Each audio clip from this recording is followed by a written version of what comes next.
안녕하세요. 말년에 큰 부정을 타고 겨우 한시름 놓은 노인네의 사연을 들려주고자 찾아왔습니다. 아들의 도움으로 종이에 써놓았던 사연을 세상에 공개할 수 있게 되었네요. 그때만 생각하면 심장이 떨려서 가끔씩 꿈자리가 사납기도 합니다. 제 나이 70을 바라보는 시점에서 그때의 일은 살면서 가장 큰 공경이었어요. 제가 도심에 사는 사람이 아니기 때문에 도시 사람들보다는 나쁜 사람을 만날 확률이 적긴 합니다. 그렇기 때문에 이번에 사연으로 쓰게 될 경험이 누군가에겐 두세 번 겪어본 일이 될 수도 있겠죠.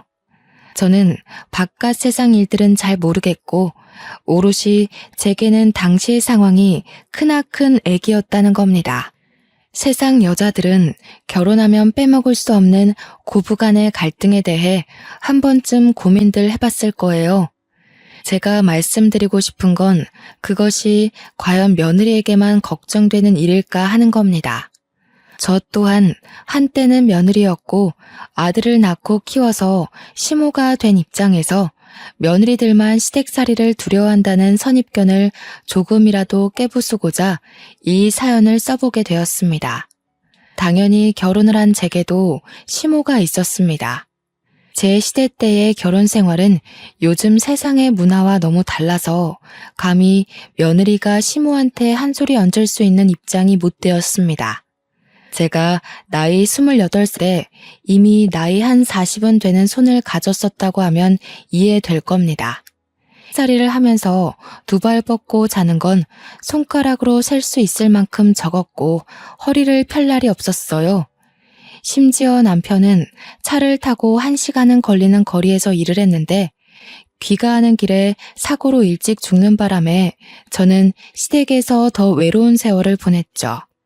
당시에는 여자가 경제활동을 하는 일을 남사스럽게 보던 때였습니다. 여자들도 당연히 바깥 일은 남자가 해야 되는 일이라고 생각했으니까 과부가 된 제게는 더더욱 돈이 없었어요. 그래서 남편을 잃었음에도 그 집을 나가 살 생각은 못했고 내가 힘든 걸 참으면 내 아들은 따뜻한 곳에서 자고 밥 먹고 할 수 있으니 더 시댁에 붙어 있었죠. 그 때문에 아마 시모와 갈등이 더 최고조였을 겁니다. 손주를 여럿 보고 싶었던 시모는 자기 아들이 죽은 게 제 탓이라고 허구한 날 저주를 퍼부었습니다. 아들이 젖을 떼면서부터는 제 손으로 아들을 제대로 보듬어 본 날이 별로 없었어요. 시댁에서 손자 하나 있는 걸 아주 애지중지하며 왕자처럼 떠받들었거든요. 제가 아들을 키우면 죽은 남편이 허망하게 떠난 것처럼 손주도 잘못될지 모른다고 시모가 손도 못 대게 했습니다. 그러면서 시모는 제 아들에게 시댁의 대가 끊기지 않도록 커가는 아들에게 늘 교육하여 세뇌시켰습니다. 솔직히 저는 아들이 결혼 안 한다고 해도 상관없었어요. 결혼 문화가 이런 거라면 굳이 젊은 청춘들이 잠깐의 행복 때문에 기나긴 불행을 겪을 필요는 없다고 생각했으니까요. 제가 결혼 생활이 지옥 같았기에 제 아들은 남의 집 귀한 딸에게 이런 지옥을 주는 남편이 되길 바라지 않았습니다. 그래서 저는 시모가 죽고 나서부터 아들에게 결혼의 기역자도 꺼내지 않았어요. 시모가 죽을 날을 앞두고 제 손을 잡고서 그런 말을 하더라고요. 손자를 꼭 결혼시키라고 말입니다. 조상들이 지켜보고 있을 거고 자기도 지켜본다네요. 시모가 저에게 이렇게까지 말하는 이유는 제가 언제 한번 아들 장가에 대해 아들 입장에 맡기겠다고 결혼 강요하진 않겠다고 말씀드린 적 있었거든요. 그래서 제가 대를 끊는 원흉이 될까봐 걱정돼서 죽는 그 순간까지 제게 경고하듯 부탁한 걸 거예요. 그것 때문에 시모한테 뺨까지 맞았었는데 그 서름도 시간이 지나니 잊혀졌네요. 시모의 유언에도 불구하고 저는 아들에게 결혼을 언급해 본 적이 없었습니다. 설령 제가 지옥으로 떨어진다고 하더라도 제가 누군가의 인생을 서럽게 만들 시댁이 될 바엔 조상들에게 된통 혼이 나는 게 낫다고 생각했어요. 그런데 그 반항이 제게 정말 지옥을 내려줄지 누가 알았겠습니까? 조상들이 정말로 노했던 건지 저는 제 마음이 갈기갈기 찢기는 벌을 받게 되었는데요. 제가 아닌 바로 제 아들에게 큰 화가 일어난 겁니다. 아들은 경운기 오작동으로 경사 낮은 절벽을 구부러진 적이 있었어요. 그 사고 이후로 아들의 왼쪽 다리는 불구가 되었고 결국 지체장애 등급을 받게 되었다는 거예요. 그때부터 저는 하늘이 정말 무서웠습니다. 후회가 되고 전부 저 때문에 우리 아들이 대신 벌을 받은 것 같아서 괴로웠어요. 떠난 시모가 눈에 불을 켜고 저를 지켜보고 있었다는 것을 그때 처음 실감했습니다. 말도 안 되는 생각이란 걸 알아도 막상 청춘을 펼칠 제 아들에게 화가 생기니 이런저런 망상이 다 들더라고요. 아들도 자신에게 일어난 불행에 대해서 크게 절망을 했습니다. 당시 아들 나이가 고작 19살이었어요. 이제 성인이 되고 제게 물려받을 농산일에 큰 꿈을 가지고 있던 아들입니다. 그런데 하필 다리 장애를 얻게 되는 바람에 앉았다 일어나는 것도 주변 사물 없이 힘들어졌으니 얼마나 상심이 크겠습니까? 아들은 며칠 동안 밥도 제대로 못 먹고 방구석에 박혀 있었어요. 절망에 빠져서 허우적거리는 아들을 볼 때마다 저는 마당에 나가 용서를 빌었습니다.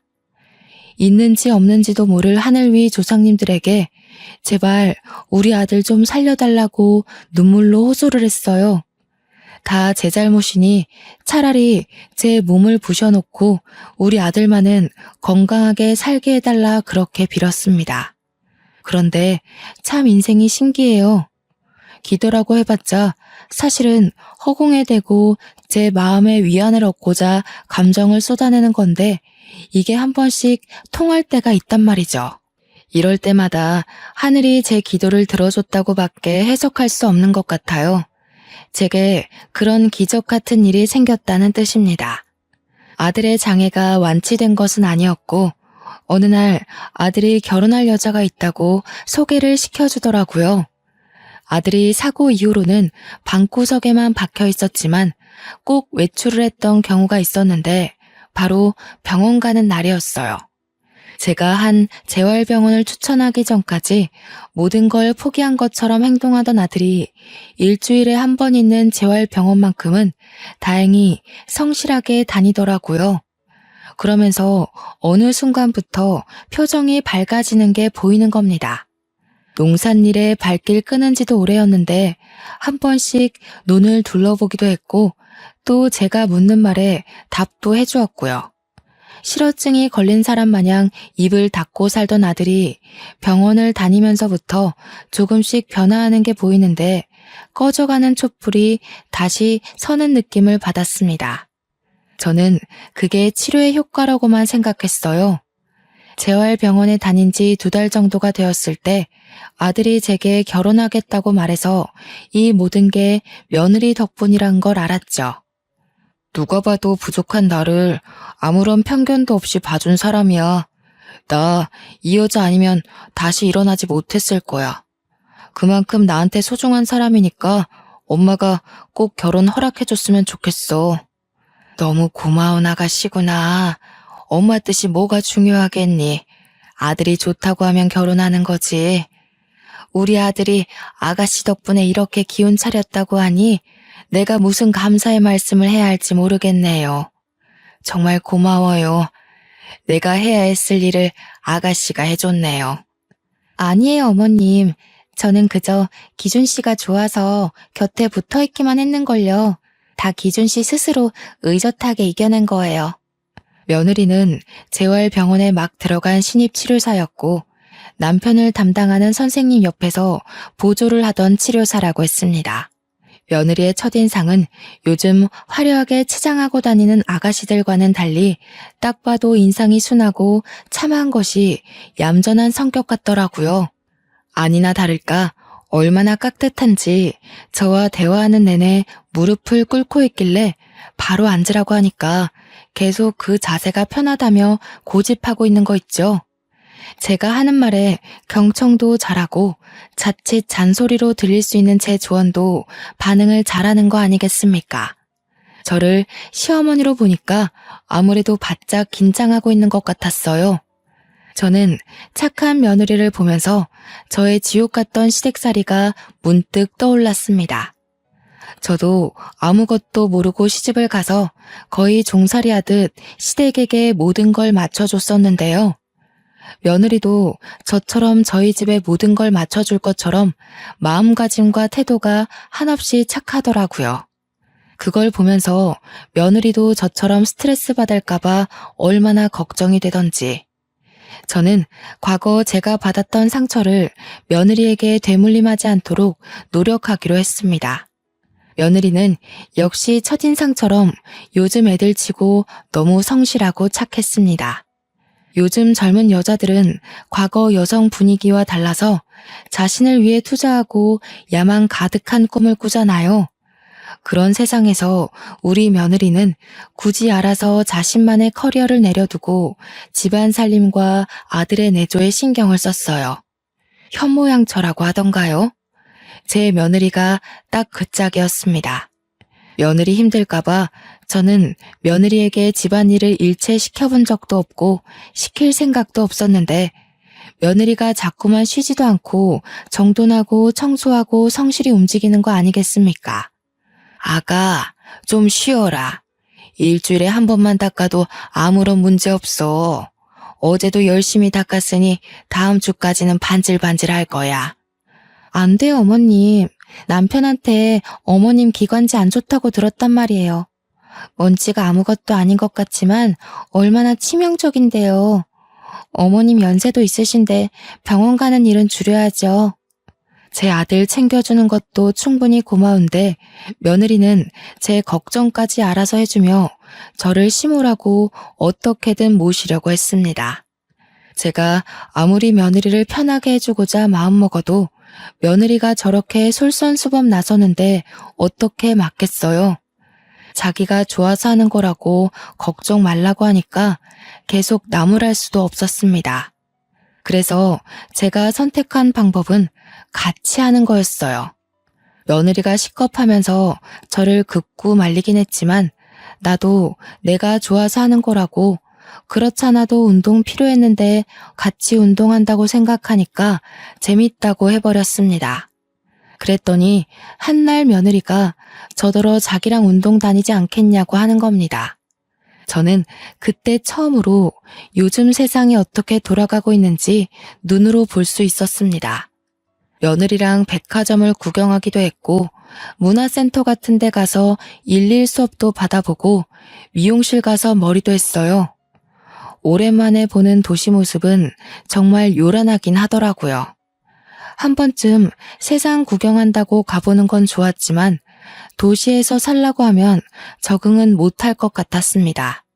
그래도 며느리 덕분에 도시 구경했더니 기분 전환은 되답니다. 그리고 돌아온 길에 보니까 읍내 쪽에 글공부 학원이 생겼더라고요. 근방에 아이들보다 노인 수가 많다 보니까 노인을 위해서 만들어진 작은 학원이었습니다. 그걸 보면서 며느리가 저더러 글 공부한 적 있냐고 물어보더라고요. 당연히 그런 걸 했을 리가 있겠습니까? 저는 양성차별이 심하던 시대에서 청춘을 보냈고 저희 친정 부모님도 여자는 선천적으로 공부머리 없다고 책 읽는 것마저 눈치를 줬는걸요.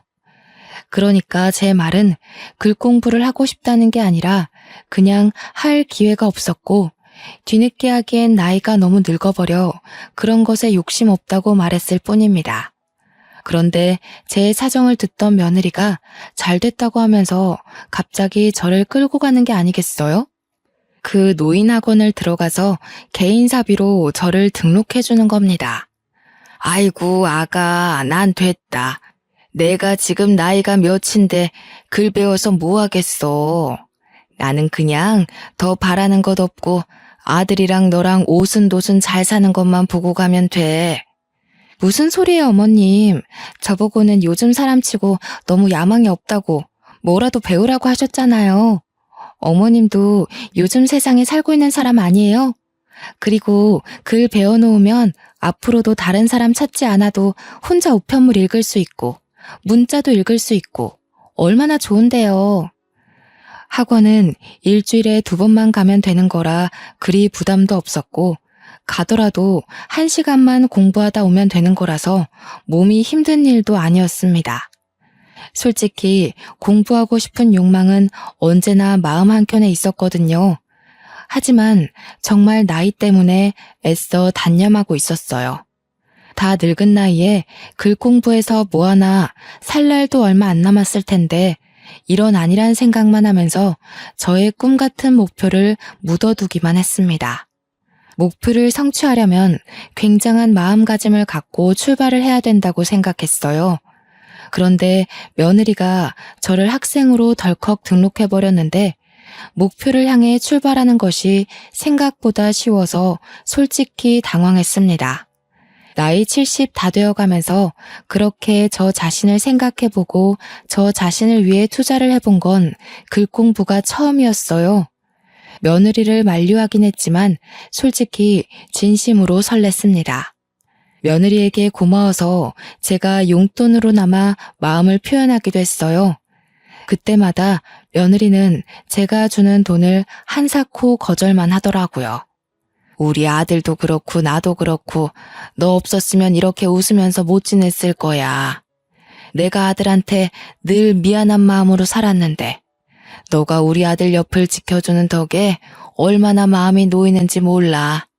내가 차마 도움이 될 건 없고 딸 같은 마음에 용돈이라도 주고 싶어서 그래.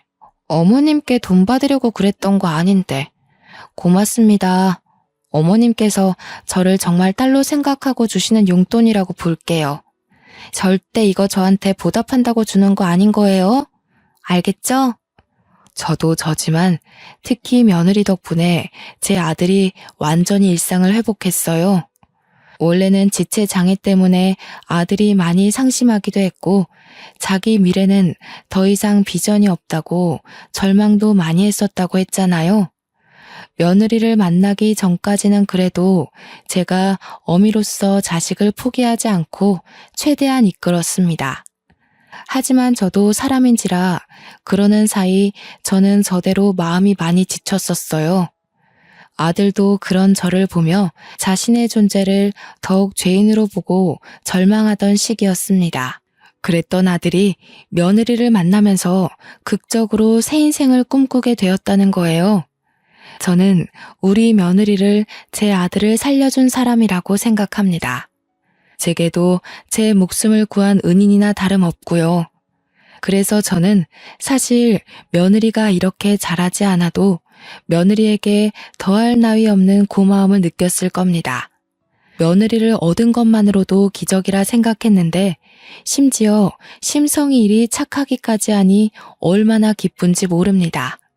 저희 세 식구는 그렇게 1년 정도까지 남부럽지 않게 살았어요.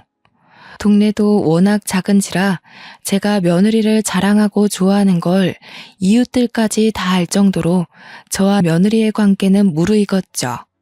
며느리는 친정 부모가 섬에 살아서 잘 만날 수 없는 탓에 저를 더 엄마처럼 따랐고 제게 며느리는 그때부터 며느리 이상인 딸 존재가 되었습니다. 저희 가정이 잘 사는 건 아니었지만 그래도 제가 남편 집안에서 물려받은 작물 농사가 나름 수출이 괜찮아서 남들 하는 만큼은 충분히 하며 살았는데요. 제가 나이가 들었다 보니 그 농사를 아들이 아픈 다리를 이끌고 직원들과 함께 가꾸고 있었어요. 아들한테 다시 농사일 좀 봐달라고 부탁하기가 마음에 걸렸는데 아들이 알아서 자기 일로 생각하며 나서주더라고요. 아들이 다시 의기를 가질 수 있었던 이유도 역시 며느리가 주는 용기 덕분이었습니다. 제가 학원 가는 날엔 며느리도 가끔씩 아들과 함께 농사일을 도와주러 다닌다고 합니다. 그렇게 며느리가 생긴 후로 처음 맞이하는 명절이 다가온 날, 며느리가 친정 갈 필요 없다고 시댁에 내내 있겠다고 하는 걸 제가 굳이 설득시켜서 친정을 보낸 날이 있었습니다. 그날이 저에게 충격적인 사건의 시작으로 돌아가게 될 줄은 몰랐어요. 며느리란 기인을 얻고 나서 정말 잘 살아보고자 아들과 함께 힘겹게 의지를 일으켰는데 왜 다시 절망의 순간이 찾아왔을까요? 저희가 뭘 그렇게 잘못했다고 또다시 위기를 던져주는 걸까요?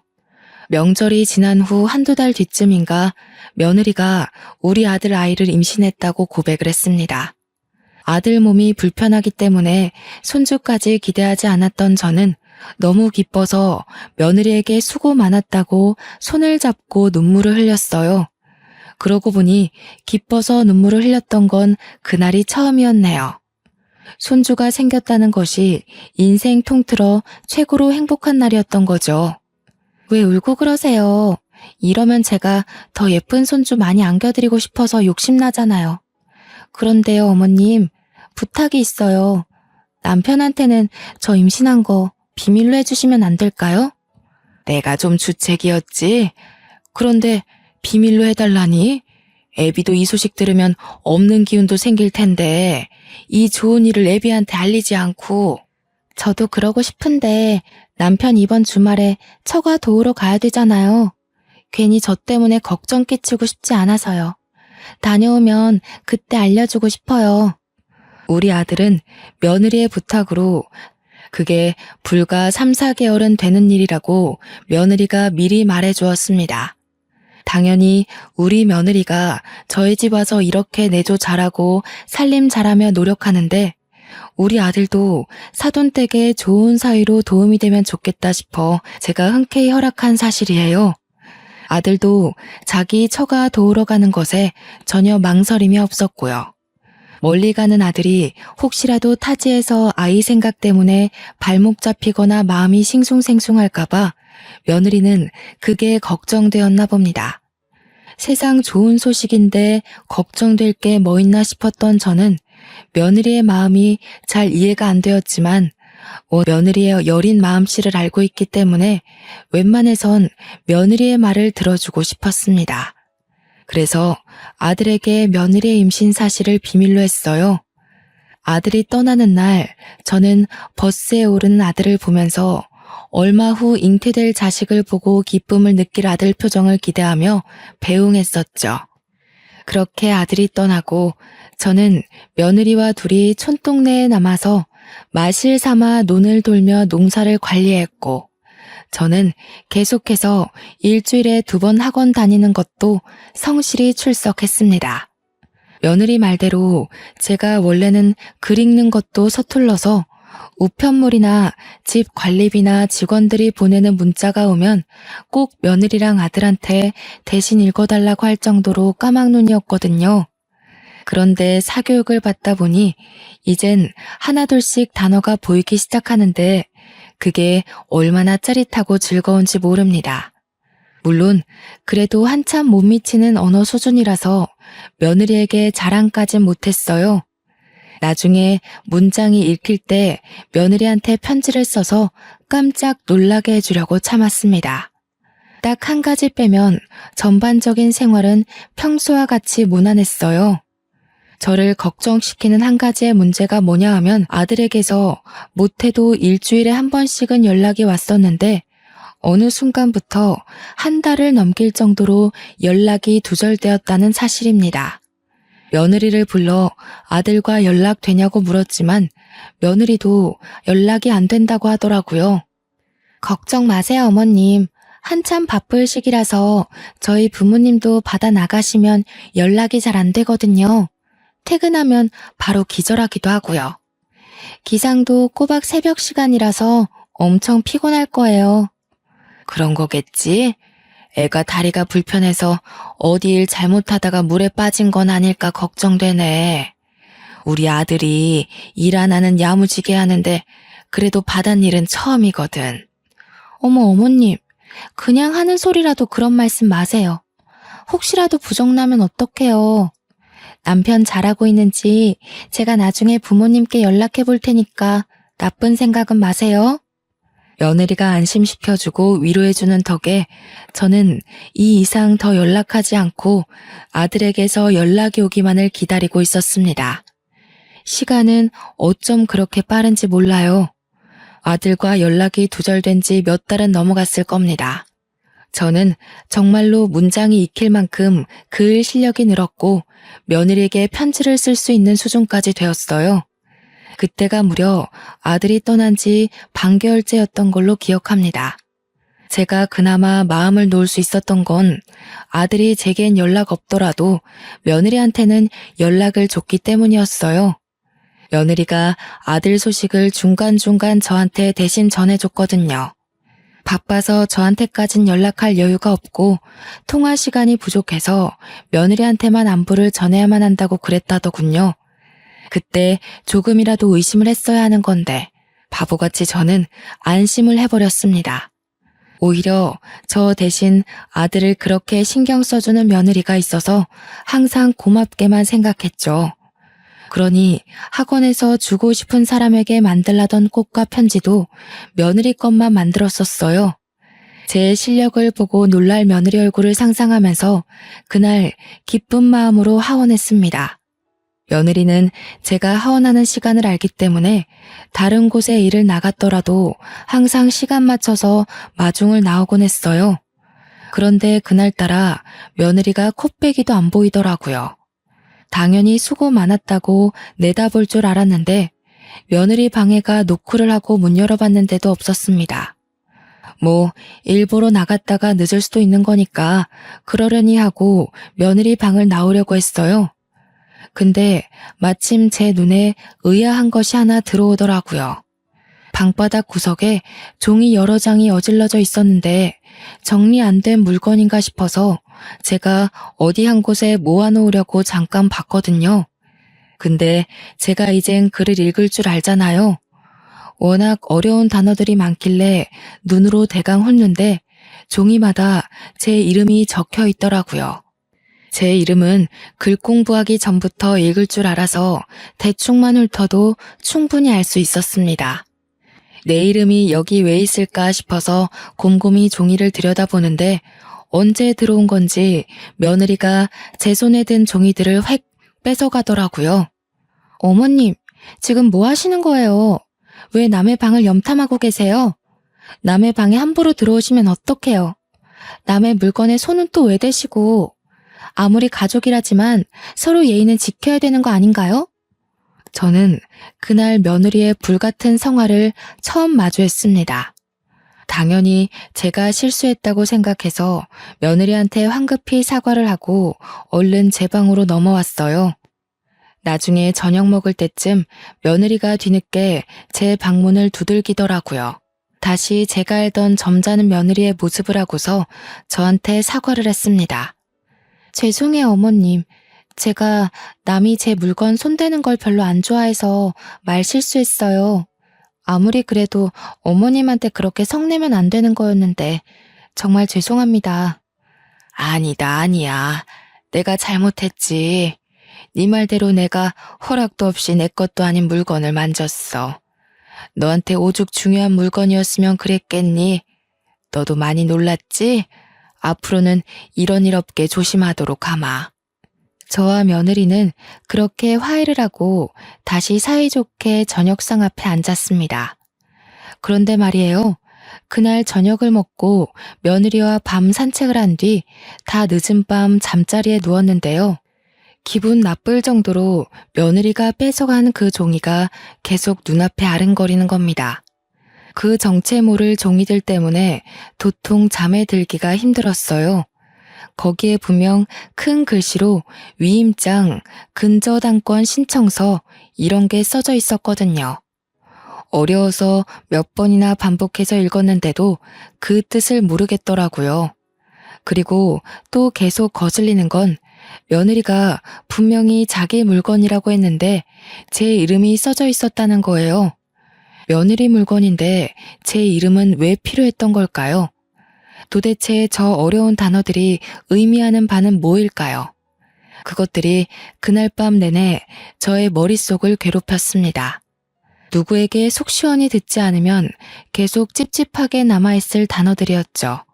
결국 밤잠을 설친 저는 다음날 며느리에게 학원에 두고 온 짐이 있다고 거짓말을 한 뒤에 잠깐 외출을 했고, 학원에 가서 글공부 선생님한테 그것에 대해 물어봤습니다. 아, 만약 어머님께서 토지 재산을 가지고 있다고 가정해보면요. 그 토지를 담보로 대출할 때 준비해야 되는 서류들이에요. 위임장의 경우는 어머님이 대신 대출 신청을 못할 일을 대비해 다른 사람에게 권리를 위임한다는 증명서고요. 대출이요? 나는 대출할 일이 없는데. 그런 종이들 속에 내 이름이 있으면 그거 내가 허락했다는 의미가 되는 건가요? 그렇죠. 어머님 앞으로 대출이 되는 거예요. 담보로 대출을 할 정도면 꽤 큰 액수겠는데요. 근데 그런 건 어디서 듣고 오셨어요? 저는 처음엔 선생님이 설명해 주는 것을 바로 이해하지 못했습니다.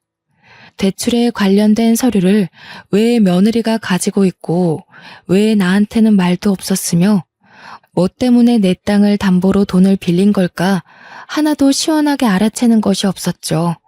그저 이게 다 사실일까 싶어서 복잡한 생각에 혼란스럽기만 했습니다. 선생님은 제 표정을 보고 더 놀랐는지 혹시 무슨 일 있냐고 바로 물어보더라고요. 저 스스로도 정리되지 않은 일들이라 선생님한테 무어라 설명도 못하고 일단 나중에 다시 오겠다고 한 뒤에 집으로 돌아갔습니다. 며느리는 또 집에 없었습니다. 기회라고 생각했어요. 저는 저번처럼 며느리 방을 몰래 들어가 그때 그 서류들을 찾아봤습니다. 방이 그렇게 큰 것도 아니었고 가구가 많은 것도 아니었거든요. 그런데 이번에는 아무리 뒤져도 서류들이 안 나오는 겁니다. 그렇게 수납장과 옷장을 뒤지다가 알게 된 건 서류가 아니라 며느리 짐이 없어졌다는 거였습니다. 순간 등골이 오싹해지더라고요. 한참을 며느리 방에 서 있다가 급하게 며느리한테 전화를 해봤어요. 두세 번 전화를 해도 며느리 전화가 꺼져 있다고만 하더군요. 도대체 이게 무슨 일인가 싶었습니다. 제가 생각하는 상황이 맞나 의심도 되었어요. 선생님 말대로 며느리가 가진 서류가 대출 관련 서류라면 제 앞으로 그 대출금이 떨어졌다는 거잖아요. 그 생각이 들자 저는 이럴 게 아니라 은행에 가서 제 대출 현황을 알아봐야겠다고 생각했습니다. 동네에 은행이 하나밖에 없어서 저랑 며느리가 같은 은행을 사용했다는 건 천만다행인 일이었어요. 은행 가서 제 앞으로 된 대출 현황을 조회해보니 세상에나 무려 4억의 돈이 빠져나가 있었지 뭡니까. 충격받은 저는 크게 뛰는 심장을 부여잡고 은행원에게 따졌습니다. 이게 뭐예요? 선생님, 이거 제가 빌린 거 아니에요. 당사자가 맞는지 신분증 확인도 안 했어요? 이거 다 물러주세요. 저는 이런 돈 빌린 적 없습니다. 제 말에 당황한 건 은행원도 마찬가지인 듯 했습니다. 은행원은 그저 위임장을 받고 절차대로 했을 뿐이라며 제게 증거 자료도 보여줬어요. 위임장에는 제 도장이 찍혀 있었고 며느리 이름과 제 이름이 나란히 기재되어 있었습니다. 며느리가 제 인감 도장까지 훔쳤나 봐요. 이러니 제 사정을 모르는 은행에선 절차대로 했을 뿐이라는 말 사실 맞잖아요. 제가 은행에서 해결할 수 있는 건 아무것도 없었습니다. 금방이라도 무너질 것 같은 다리를 버티며 은행을 나온 저는 일단 다시 집으로 돌아갔습니다. 그러자 그때 저랑 친하게 지내던 부동산 아줌마가 어머니 하고 튀어나와서는 여느 때처럼 저를 반갑게 부르더군요. 아유, 우리 어머니 누가 마음 좋은 거 모를까봐. 며느리를 끔찍이 아끼는 것 좀 봐. 어쩌자고 부동산 명의를 며느리 앞으로 돌렸대. 며느리 자랑 끔찍하게 하더니 집까지 내줄 정도로 애가 그렇게 착해요? 아니면 손주 생긴 기념 선물인가? 그게 무슨 소리예요? 명의가 어쩌고 어째요? 내 부동산 재산 말하는 거요? 그 며느리 이름으로 돌아갔다는 말이에요? 제대로 말해봐요. 에?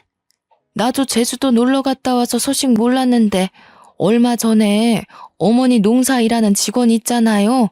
거기서 키 좀 큰 아저씨. 그 사람이 그러던데. 그 소리를 듣자마자 저는 인사도 못하고 당장 저희 농사 직원들에게 갔고 부동산 아줌마가 말했던 직원을 찾아서 제가 들은 사실에 대해 물었습니다. 사장님 아시는 거 아니셨어요? 며느님께서 이제부터 기아집 집주인 자기라고.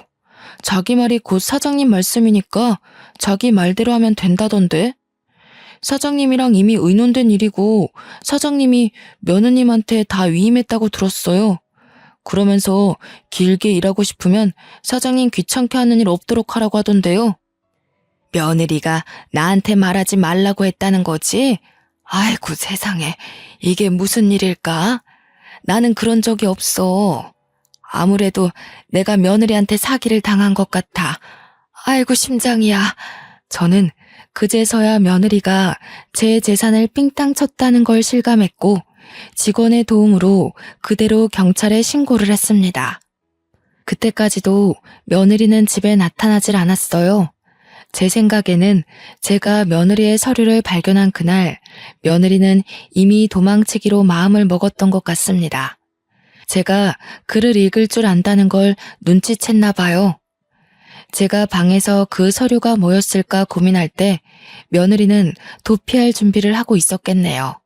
직원들이 제 곁을 같이 지켜줘서 저는 경찰한테 아는 대로 최대한 증언을 할 수 있었습니다. 뒤죽박죽이었지만 모든 사실을 밝힌 저는 경찰과 함께 집으로 돌아갔고 경찰들은 며느리 방을 뒤졌어요. 그렇게 정신없는 상황에서 문득 아들이 생각나더라고요. 며느리가 그렇게 도망을 가버렸다면 사돈댁에 가 있는 내 아들은 어떻게 되는 거지? 싶어서 금세 불안감이 증폭되었습니다. 저는 경찰한테 가서 우리 아들 좀 찾아달라 급하게 사정했어요. 경찰과 함께 서해 가서 아들 폰을 위치 추적했거든요. 그런데 경찰 말이 제 간을 떨어뜨리고 말았는데요. 아들 폰에서 추적이 중단된 지가 몇 개월 되었다고 하는 거 아니겠습니까? 경찰이 말해주는 시기가 언제랑 일치했냐면 저와 아들 사이에 연락이 끊기고 며느리가 대신 아들의 안부를 전해줄 때랑 같았습니다. 그렇다는 건 그때부터던가 그보다 전부터이던가 아들에게 위험이 생겼다는 거 아닙니까? 경찰 말로는 만약 제가 증언한 모든 말들이 사실로 판명된다면 아들의 위치가 불분명해진다는 것 또한 며느리의 계략일 거라고 했습니다. 그 얘기를 듣는데 다리에 힘이 확 풀려버리더라고요. 실수는 내가 했는데 왜 또 우리 아들에게 화가 내려졌는지 저는 하늘을 원망했습니다. 모든 게 며느리의 짓이라는 것이 밝혀지는 데는 그리 오래 걸리지 않았습니다. 며느리가 그렇게 막 용의주도하진 않았거든요. 아마 제가 늙은 노인이라서 쉬운 상대라 생각했기 때문에 빈틈을 많이 만들지 않았나 싶습니다. 동네 사람들까지 제 사정을 알고 같이 도와주기 시작했고 저는 덕분에 긴 시간 들이지 않고서 며느리를 잡았다는 소식을 들을 수 있었어요. 경찰서에 갔더니 며느리가 웬 험상궂게 생긴 아저씨랑 같이 앉아 있더라고요. 이 두 사람이 김현숙 씨의 재산을 빼돌려서 중국으로 도피하려던 걸 잡아왔어요. 조사해보니까 사문서 위조에 땅 문서까지 훔쳤네요. 증여계약서도 다 거짓으로 작성해놓고. 그러니까 둘은 원래 연인 사이이고 저 배불뚝이 아저씨의 계략으로 며느리가 우리 집에 시집와서 재산 빼돌릴 목적으로 우리 장애 아들을 깨웠던 것이었어요. 야 이년아, 내가 너를 어떻게 생각했는데 아들보다 더 믿고 아들만큼이나 아꼈는데 네가 어떻게 나한테 이러니? 너 그럼 이 임신 뭐야? 이 아이도 설마 우리 아들이 씨가 아니라 저놈 씨야? 이 썩을 놈들, 내 아들은 어쨌어? 그래서 내 아들 어디로 보냈어? 며느리는 반성의 기미도 없고 놀란 기색도 없이 짜증만 가득한 얼굴이었습니다. 고생해서 차린 밥상이 엎어진다면 딱 그 표정일 것 같더군요. 제가 며느리를 잡고 흔들자 며느리가 제게 욕을 하면서 제 손길을 확 뿌리치는데 정말 다른 사람 보는 줄 알았습니다. 그래도 저와 동행해준 이웃분들이 중심 못 잡는 저를 붙잡아주고 저를 대신해서 며느리한테 욕해준 덕분에 저도 용기를 더 낼 수 있었어요. 며느리의 등짝을 계속 패며 원망했습니다. 경찰이 말리기 전까지 저희끼리는 무척 난장판이었죠. 결국 며느리와 배불뚝이 아저씨는 그 자리에서 구속이 되었어요. 중국으로 도피하다 붙잡힌 거라서 아직 제게서 앗아간 재산을 쓰지 못한 상태였던 건 정말 하늘이 도와준 운이었어요. 정말 다행히도 저는 저의 재산을 고스란히 돌려받을 수 있었습니다. 그리고 며칠 뒤 엄청난 수소문 끝에 우리 아들을 찾았다는 소식을 들었는데요. 저는 또 경찰서를 방문했습니다. 그곳에서 근 6, 7개월 만에 만난 아들을 얼싸 안았어요. 아들한테서 비릿한 냄새가 심하게 나더라고요. 아들 얘기를 들어보니 아들도 며느리한테 배신당했다는 걸 섬에 도착했을 때 알아챘다고 합니다. 섬에 도착했는데 친정은커녕 마을 자체가 가정적인 분위기는 전혀 없는 곳이었대요. 잘못 온 게 아닌가 생각했는데 어떤 남자들이 갑자기 자기를 잡아가더니 며느리 전화를 받고서 멸치잡이 배에 실어 보냈다는 겁니다.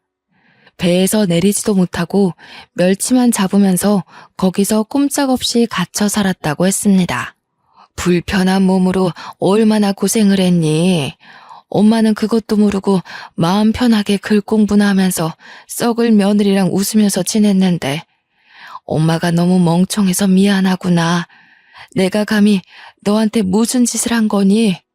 저는 죄책감에 아들을 보듬어 안아주며 미안하다고 자책의 눈물을 흘렸습니다. 솔직히 아들이 저를 용서해 줄 거란 기대도 안 했고 아들이 예전처럼 이대로 좌절해버릴 줄 알았어요. 결국 자기는 장애인 몸으로 아무런 희망도 가질 수 없는 사람이 맞다면서 삶을 완전히 포기할 줄 알았습니다. 그런데 아들은 오히려 그날 이후로 독하게 마음을 먹더라고요. 억울한 일을 겪어보니까 자신이 얼마나 무지한 사람인지를 깨우쳤다면서 장애를 가진 것이 불행이 아니라 자신 스스로를 지키지 못하는 게 바보라는 걸 알았다고 하더군요. 앞으로는 속수무책 당하는 일 없도록 힘을 기를 거라면서 재활을 더 열심히 다녔고 농사일도 적극 일으켰습니다. 그리고 최근에는 아들이 공부도 시작했어요. 아는 것이 힘이라는 걸 제대로 느끼긴 했나 보더라고요. 아들 나이 30대 후반에 사법 공부를 시작했는데 변호사가 되기 위한 건 아니었고 공부를 해서 사법시험을 볼 수 있을 만큼 법 지식을 얻고 싶다고 하지 뭡니까? 어떤 쪽이든 저는 상관이 없었습니다. 그저 아들이 무너지지 않고 자신의 미래를 위해 도전하게 된 것만으로도 안심이에요. 혹시라도 아들이 실패한 결혼에 상심하진 않았나 걱정되어 슬쩍 물어본 적이 있었는데 아들 말로는 상심을 하긴 했지만 그 일 덕분에 살고자 하는 의지가 생기더랍니다. 그러면서 결혼이 자신의 인생을 바꿔줄 최고의 수단은 아니라고 생각했기에 과감히 결혼에 대한 미련을 버렸다고 했어요.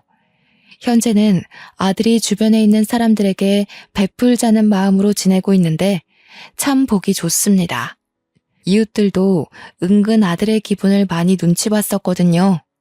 저희 동네는 이웃들도 참 착한 분들이라서 아들이 상처받지 않도록 분위기를 잘 맞춰주었어요. 그렇게 마음 써주는 모든 분들에게 고마워서 제가 따로 동네 사람들에게 떡을 돌리기도 했네요. 크나큰 애군을 느낀 지 겨우 몇 개월밖에 지나질 않아서 저는 아직도 한 번씩 그때 생각에 심장이 두근거립니다. 이후로 통장은 저만 아는 곳에 꽁꽁 숨겨뒀어요. 제가 언제 세상을 뜰지 몰라서 아들과 제가 알만한 곳에다가 감춰놓고 하루하루 점검을 하고 있습니다. 이 재산이 곧 저의 아들 미래를 도울 자원이지 않습니까? 제가 없는 곳에서도 아들이 무너지지 않으려면 현재 제가 할 수 있는 엄마 노릇은 이게 마지막이지 않나 싶습니다. 그래도 촌동네에 살면서 사기는 안 당해보고 갈 줄 알았는데 역시 사람 인생은 다사다난한가 봐요. 세상살이 이렇게 험난해서야 젊은 사람들이 불안해서 어떻게 살아갈지 걱정이네요. 도시에 자녀를 두고 있는 부모님들은 특히 마음이 많이 졸일 것 같습니다. 사람과 더불어 사는 세상인데 제일 조심해야 될 게 사람이라는 것이 어쩌면 좀 씁쓸하기도 합니다. 갈수록 세상이 각박해지는 것 같아 늙은이로서 염려가 많이 돼요. 그저 평안하게 살다가 가는 것이 가장 좋으련만. 작은 범죄도 벌벌 떨릴 정도로 무서운 저는 병원 일이 아니고서야 아마 이제 도심으로 나가볼 일은 없을 것 같습니다. 그러니 건강관리도 잘해야겠죠. 모두들 항상 건강하고 또 조심해서 지냈으면 합니다. 할머니다 보니까 잔소리가 많았네요. 들어주셔서 고맙습니다.